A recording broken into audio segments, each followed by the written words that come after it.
Hey everyone, I'm Minister James Moss. This is continuing education, and we're in the book of Acts. We're in our last video for chapter 27, and then we'll be moving on to chapter 28, which is the last chapter of the book of Acts. All right, this one we go from verse 27 through 44, and this one is entitled The Shipwreck. All right, so if you've been following along, you know what's about to happen next, okay? God had revealed to Paul that a shipwreck was inevitable. Sure enough, the ship ran aground and began to break apart just off the coast of Malta. Though the experience proved to be harrowing, all 276 people on board were able to swim safely ashore. Repeatedly during this grim experience, Paul had proclaimed his faith in God. Now, during this end of Paul's 2-week-long nightmare at sea, God demonstrated his faithfulness and mercy. Man, they were like 2 weeks long on a trip that shouldn't have took that long. Wow. All right, here we go. And when the south wind blew softly, supposing that they had obtained their purpose, loosing thence, they sailed close by Crete. I think we already did. Yeah, that was the last video. I'm sorry. That was one of my previous marks. Please forgive me. Verse 27. But when the 14th night was come, as we were driven up and down in Adria about midnight, the shipmen deemed that they drew near to some country, and sounded and found it 20 fathoms. And when they had gone a little further, they sounded again and found it 15 fathoms. Then, fearing lest we should have fallen upon rocks, they cast 4 anchors out of the stern and wished for the day. And as the shipmen were about to flee out of the ship, when they had let down the boat into the sea under color as though they have cast anchors out of the foreship, Paul said to the centurion and to the soldiers, "Except these abide in the ship, ye cannot be saved." Then the soldiers cut off the ropes of the boat and let her fall off. And while the day was coming on, Paul besought them all to take meat, saying, "This day is the 14th day that ye have tarried and continued fasting, having taken nothing. Wherefore I pray you to take some meat, for this is for your health, for there shall not an hair fall from the head of any of you." And when he had thus spoken, he took bread and gave thanks to God in presence of them all. And when he had broken it, he began to eat. And then were they all of good cheer, and they also took some meat. And we were and we were in all, in the same, this is just crazy. And we were in all in the ship 216 souls. Why didn't they just write it simpler? I don't know. It's just this whole old English thing. All right, and when they had eaten enough, they lightened the ship and cast out the wheat into the sea. And when it was day, they knew not the land, but they discovered a certain creek with a shore, into which they were minded, if it were possible, to thrust in the ship.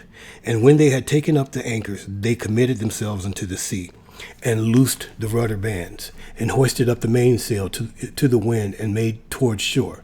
And falling into a place where two seas met, they ran the ship aground, and the forepart struck fast and remained unmovable, but the hinder part was broken with the violence of the waves.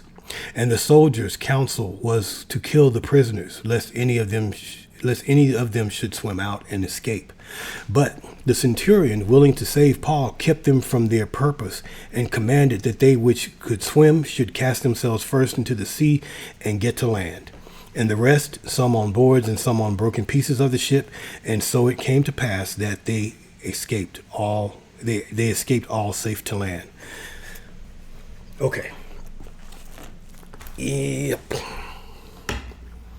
It just, I don't know. I think sometimes it seems like it's just overkill on the words when something could have been said, even for that form of English. But I understand it was the language of the time. Maybe it made more sense to them then. Probably so. All right, but here we go. Verses 27 and 28. In the 2 weeks that had passed since departing Fair Havens, the Alexandrian ship found itself adrift in the Sea of Adria. All right, perhaps the sailors sensed land was near because they heard the sound of breakers in the night.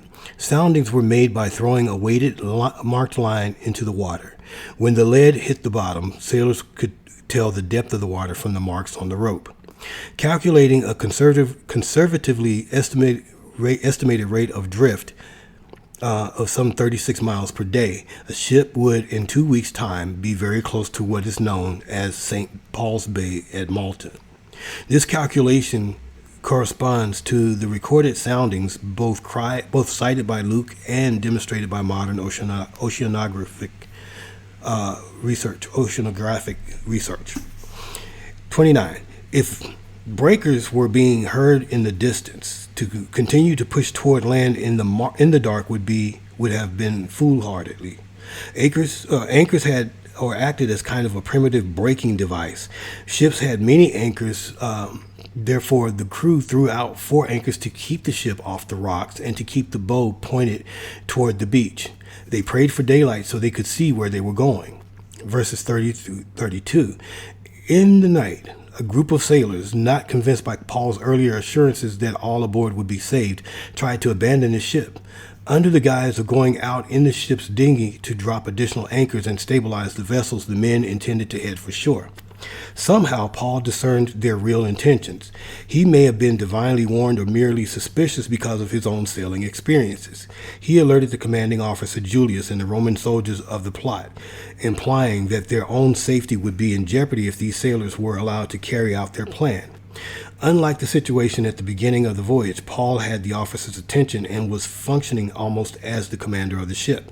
Paul's words were followed completely, even when they went against common sense. The soldiers derailed the sailor's plan by cutting the lifeboat free. Without this smaller boat to ferry passengers to shore, everyone aboard was forced to depend on the Lord. Verses 33 through 35.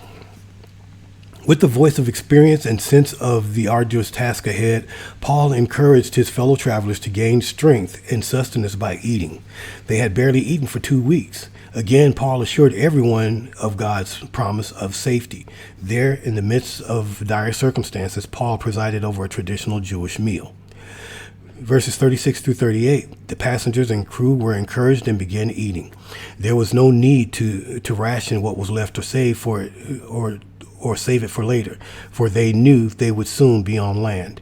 Had they not eaten, they might not have had the strength to swim to shore. In the first instance of jettisoning, some of the cargo had to be kept for ballast, lest the ship become completely unmaneuverable. Now, by lightening the load even more, the ship would ride higher in the water and be able to get closer to the shore before running aground. Verses 39 through 41. Excuse me. The disoriented sailors had no idea where they were. The geography and topography of what is now known as St. Paul's Bay on the northeast shore of modern Malta fits this description. They prepared to run the ship ashore. The sailors cut off the anchors, thus eliminating any kind of braking action. Before reaching land, however, the ship hit a shoal and ran aground. Striking this underwater barrier between the two seas, the ship could go no further. Fierce waves began to strike the exposed rear of the vessel. Already weakened from a 2-week pounding on the open seas, the ship quickly began to break apart. Verse 42. Roman soldiers were charged with the safekeeping and safe delivery of any prisoners in their care. The law required them to pay with their own lives if any of their prisoners escaped. In the certain chaos of a shipwreck, it would be relatively easy for prisoners to slip away. The soldiers' instinctive reaction was to kill the prisoners so as to prevent this from happening. Verses 43 and 44. Despite the potential for risk, the commanding officer was impressed enough with Paul to keep the soldiers from carrying out their plan. As the highest ranking official, he had the full authority to make this decision. Some swam, others floated ashore on pieces of the collapsing ship. The evacuation plan worked because everyone escaped safely ashore. No prisoners are recorded as having escaped. This sequence of events preserved Paul for his later ministry in Rome and fulfilled his prophetic utterance that everyone on the ship would be saved. In the minds of both Greeks and Romans, surviving a disaster at sea was evidence of a person's innocence. The powerful sea gods were not believed to spare the guilty. Okay. All right. And so that does it for the shipwreck. Now they're on land. They're off of the water. They've been on the water for 2 weeks, so they're on land now, and they see that everything that Paul has told them has been factual. All right. All right. So that closes chapter 27 out, and our next video will start in chapter 28, and we'll be on our way out.